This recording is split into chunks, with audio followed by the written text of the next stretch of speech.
Buenas tardes, gracias a Juan Carlos y a los compañeros por invitarme al taller. Por hacer justicia de género, alguna vez, los compañeros. Me gustó lo que él decía de la década del 90, como partir de ahí para pensar el momento, ¿no? Porque una coyuntura, me parece, no puede desprenderse de esa historicidad, ¿no? Estamos en una coyuntura electoral, pero no puede ser pensada esa coyuntura, ese momento de definición que dura unos días, una campaña, etcétera, no puede desprenderse de una historia que le es previa, que la atraviese, que constituye como nervaduras que organizan las biografías individuales, los grupos, y también la aparición de ciertas ideas, ¿no? Lo que ha dicho Juan Carlos recién respecto a la década del 90, me parece que es algo que siempre tenemos que tener muy presente. No solo la década del 90 en términos de todas las malas sorpresas que atravesamos, ¿no? Mi impresión en estos años, del 2003 para acá, y los años comparado con los años 90, es la diferencia entre las sorpresas que uno se lleva al abrir los diarios, ¿no? Entonces uno agarra el diario y recuerdo los 90 como un estado de estupefacción, digamos, que cada vez que uno abría el diario se encontraba con algo que era impensado, inesperado, pero porque no suponía nunca que podía llegar a ser tan grave como efectivamente era. No, esa década, que fue una década, digamos, muy devastadora para la vida política argentina y para la estructura social argentina, digamos, que destruyó a niveles inéditos la trama social. Solo puede ser comparable el grado de destrucción que se produjo durante los 90 en términos del lazo social con el tipo de destrucción que había hecho la dictadura, ¿no? Digamos, en el sentido que en ambos tipos de procesos llevan una corrosión y a una ruptura de lo que son los lazos de solidaridad entre las personas, ¿no? Los lazos comunitarios, los reconocimientos de unos con otros, etcétera. Pero en esa situación de guerra contra la sociedad, que uno podría decir fueron los años 90 como fue la dictadura, también se produjo otra situación, que es la multiplicación de formas de resistencia, ¿no? Uno puede también leer los 90 desde esa perspectiva, que es la multiplicación de voces que emergían como pequeños grupos sin expresión política mayoritaria, sin presencia mediática, pero que aparecían produciendo ideas sobre críticas, testimonios. No es una década de fuerte testimonialismo la de los 90, porque había que dar testimonio del proceso de devastación que estaba viviendo el país, ¿no? En esos años incluso compartíamos posiciones con personas que en el momento electoral participan de listas opuestas y están en la disputa en lugares contrarios, pero hubo una fuerte presencia de acciones resistentes, una fuerte presencia de intentos culturales y políticos de debatir lo que venía sucediendo.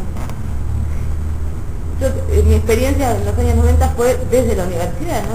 Lo que fue la difícil, compleja y dura resistencia al neoliberalismo desde la universidad pública, que no era nada sencillo dar esa batalla tampoco, porque estábamos efectivamente acorralados por lo que uno percibía que eran mayorías sociales aceptando un nuevo rumbo del país, que no cesaba de causar daño sobre las vidas de las personas y sobre la misma comunidad.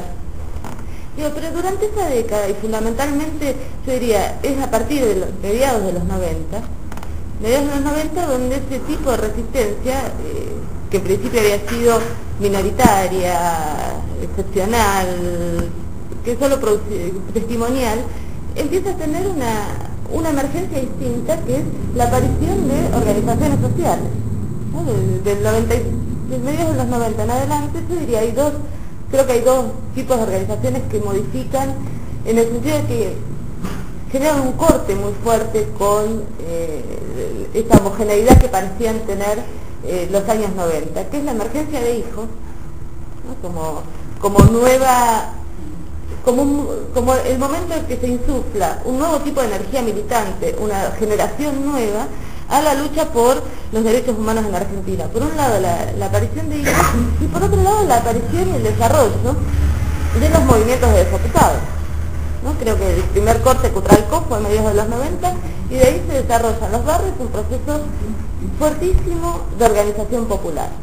Entonces, me parece que uno podría pensar que lo que ocurre Bueno, y la crisis del 2001, pero uno puede pensar estos últimos años de la Argentina también como años de lectura desde el Estado, desde el gobierno, de lectura de lo que estas organizaciones, desde los pequeños grupos de resistencia hasta las organizaciones populares y fundamentalmente el movimiento de derechos humanos, había constituido en los años anteriores.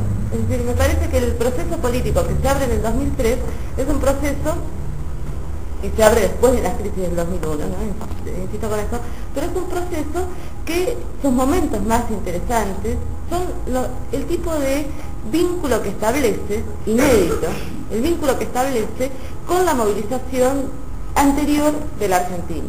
Es decir, tipo, instaura, yo siempre insisto con que me parece que el gobierno de Néstor Kirchner en el 2003 pone dos enunciados, dos ideas muy fuertes en el juego, muy fuertes. Dos ideas que son, primero, no se puede reprimir a los movimientos sociales.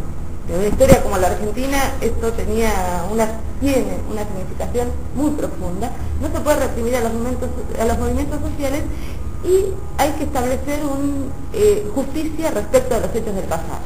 ¿No? Hay que establecer justicia respecto de lo ocurrido en la dictadura. Bueno, el primer enunciado, no se puede reprimir la movilización popular, es evidentemente un enunciado que viene no solo del respeto a la organización social, sino también de lo que había sido el cierre del gobierno de Duhalde, ¿no? Recordemos el cierre, el final abrupto con las muertes de Costec y Santillán, ¿no? Eso es un aprendizaje de la dirigencia política argentina, pero también que supone un tipo de diálogo entre Estado y movimientos sociales, que es un diálogo inhabitual, que es un diálogo diferente, ¿no? Y que es un diálogo que pone a la situación argentina en relación con lo que sucede en Bolivia, con lo que sucede en Ecuador, con lo que sucede en Venezuela, es decir, la inauguración de un tipo de gestión estatal que reconoce, registra y comprende las demandas y considera viables las demandas que aparecen desde los movimientos sociales. Con una situación muy paradójica, que al mismo tiempo se produce una suerte de reflujo de estas organizaciones sociales del 2003 para aquí, ¿no? Tenemos esa situación muy compleja y que me parece que es una situación que complejiza mucho este escenario, la coyuntura actual. Y por otro lado,